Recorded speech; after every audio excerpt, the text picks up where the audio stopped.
Thank you, Christian, for joining me today. I appreciate a few Absolutely. minutes.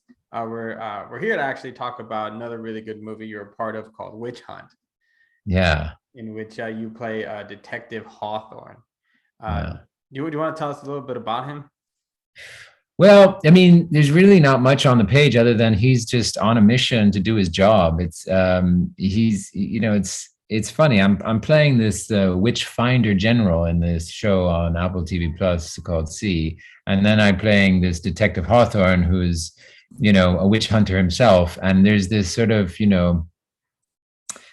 he's a guy on a mission to sort of, um, he works for the government. He takes it very seriously. He's not like an evil man, and I love sort of playing the line between, antagonist and like, a complicated antagonist who doesn't necessarily, you know, if you believe witches are bad, then he's a good guy. If you believe witches are Mm-hmm. good, then he's a bad guy. And it's like, what is our perception of who people are and what we are and all of that. So, yes, he's the antagonist for this show, but for me looking at the character, he's doing his job, just like you can say with a lot of things going on in the American political spectrum. I don't know if you want to get into that, but it's all there. It's all there. And it's funny. This movie came out right during that horrible, Haitian migration across the border, and you see these images of the marshals with whips, whipping these Haitian immigrants, and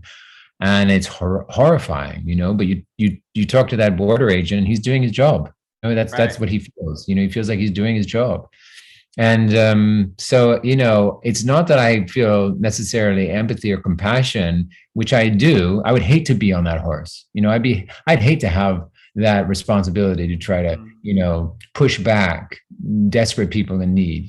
My grandfather was, Mexican American. So, he went through all of that, and knew it only too well. And his family, in fact, his family was actually half of his family was living in California, and they were kicked out. They were consumed by America. When it used to be Mexico. So there's a lot of history there, and that's why I was interested in doing the movie with Elle, because it's like just to play a bad guy running after innocent people, it gets tiring after a while. But she was bringing on some statement, and I really like that. I really like that. I really love that about, the genre too, when the genre actually represents something more than just scaring you. Yeah, because sometimes reality is actually a lot more scary Oh, than it's, some of the it's some of way the more fiction. scarier. Yeah. It's way more scarier. Yeah, totally. In Yeah. fact, So you wish now, it was just as simple as, just fry me. I'm a witch. It's yeah. So I think that's the reason why I asked about Detective Hawthorne and some of his background, his personality, because it was so ambiguous. But I think it was meant to be that way, yeah. because like you said, he's just do. Well, I guess what I want to know is, do you think he's just doing his job, or do you think really there's something behind that he also believes that witches are. Well, I think that if when you speak to not just border agents, but people who live near the border who are very one-sided in on their opinions about immigrants and about Mexico, when we're talking about the U.S. right now, um, that phobia and that racism and that all of that stuff starts to really, they use the laws kind of, a lot of these people use the law as a kind of way to justify the hatred that they have of the other, quote unquote, the other. And I think that has happened with this character, Detective Hawthorne. Yes, he's on a job, but it becomes pathological almost. It's seeped into his own kind of phobia and racism and everything else. So I was sort of playing with that and how fun it was, how fun it is to make people, like, I think that when he arrives at that house, I play it as like, I think he knows exactly what's in there. Like, I think, he's playing, for me, he's playing like, yeah, let the games begin, and where you do find this in contemporary politics and contemporary situations, when you hear these border stories, some of these agents are absolutely pathological, and then a lot of them are fantastic and really absolutely helpful. So again, one ruins it for everyone, and I think Hawthorne is the one that ruins it for everyone. He's that kind. Yeah. And then like in any law enforcement agency, Yeah, you can have 99 yeah, amazing yeah, law yeah, enforcement agents, but the one is yeah. the one that's going to be all on the headlines. Yeah, and that's, I have a lot of police friends in New York City, and man, and they're great people. They're great guys, and yet, a few bad actors in that arena ruin it for everyone, and I would hate to be in that situation. And I think this Detective Hawthorne is one of the bad eggs, but I also have to enjoy myself, in playing the character. So it's just have a twinkle in the eye. So I take it you really enjoy playing villains then? Well, I mean, I do to a point. I mean, this was a little bit, this character, as you said, there wasn't a lot of definition. There wasn't a lot of complexity within him. But to me, that wasn't the point. It's what he represented, and I feel like that was worth the time and worth the effort to do and work with Elle on doing, because I think that if he was more complex and more relatable and more this and that, it would take away from the point that she was making about what this guy stood for, so I think it was, yeah, I think I always like to play bad guys, but I like to play a lot more complex and psychological and a little bit more, but for what she was saying about the climate of this country and where it's in, I mean, she couldn't have made a more timely, movie as far as metaphor is concerned, so I was very impressed with her, and the fact that, she's using a genre, but as a way to really make commentary on the country. It's interesting you mentioned that, because the genre lately has been used a lot to make commentary like this. Candyman, for example, is another film, and see, not there's quite a few. Yeah, there are, yeah. The Hunt, that's the one I was thinking of. Yeah, the Hunt, yeah. And movies like that are now taking traditional horror elements, infusing them with the climate that you're talking about now, and it just makes it that much scarier because it's so relatable. It's so relatable. It's funny. I'm reading this book on. It's called Super Gods.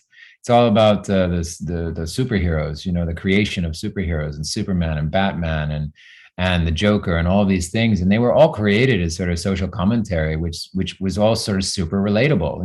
And the more relatable, the more impactful the story is. And so when you think of like the horror genre or the thriller genres, everyone sort of discounts them a little bit, as like just sort of, roller coaster rides, like, oh, it's just going to scare you. But actually, there's so much more opportunity to really, tell some messaging, like really, really be really clear, message about that commentary. And I think it's an exciting medium to be a part of. Yeah, and then because the term witch, traditionally we know it as a woman with magical powers, supernatural abilities.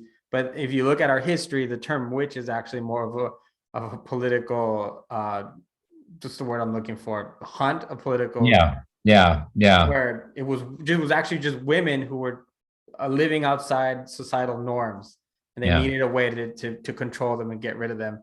Mm-hmm. And now we can take that same element, 2021, put it in this movie, and it relates to the real world.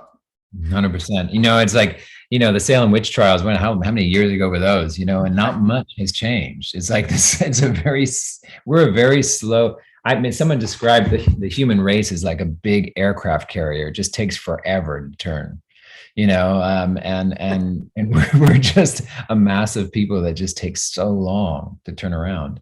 But, the more storytelling like this, the more, I think people are looking for, believe it or not, corrective messaging. Like, how do we turn ourselves from just like really sort of almost borderline evil, because bad sells, as far as the politics are concerned, as far as policy is concerned, as far as social media is concerned, all the negative stuff sells more. And yet there's a drive in us that wish for the good to overpower the bad, and so I'm hoping that that's a trend that gets bigger and bigger. Yeah, I have to agree with you. I want to ask you, what did you use as an inspiration for your character?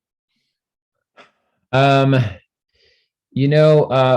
I just used I used the images that we were just talking about, not the most recent ones, of course, because we shot this movie a little while ago, but Mhm. there was a lot of sort of, and that's so funny because they call them bad actors, like people that are in an outfit like border control or police or whatever that go against the rules in a really bad way. They're called bad actors, um, and there's a lot of examples. So I did troll the internet about it. Found a couple characters that were brought up in charges and different things. Read up about their fanaticism, the fact that a few of them were connected to a lot of alt right and well, not just alt right, but KKK and all that kind of stuff. That there was a real sort of history behind the reason for them taking the job, like they actually enjoyed going after immigrants because they hated immigrants, and so I sort of made it a bit more extreme,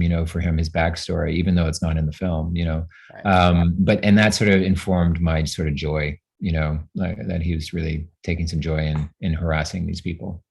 Yeah. Well, I enjoyed your portrayal, Christian. Thank you so much for your Oh time. yeah, thank you so Appreciate much, the man. conversation, Yeah, and look yeah, forward to seeing you in a and see. yeah, thanks, man. All right, take care, man. Bye.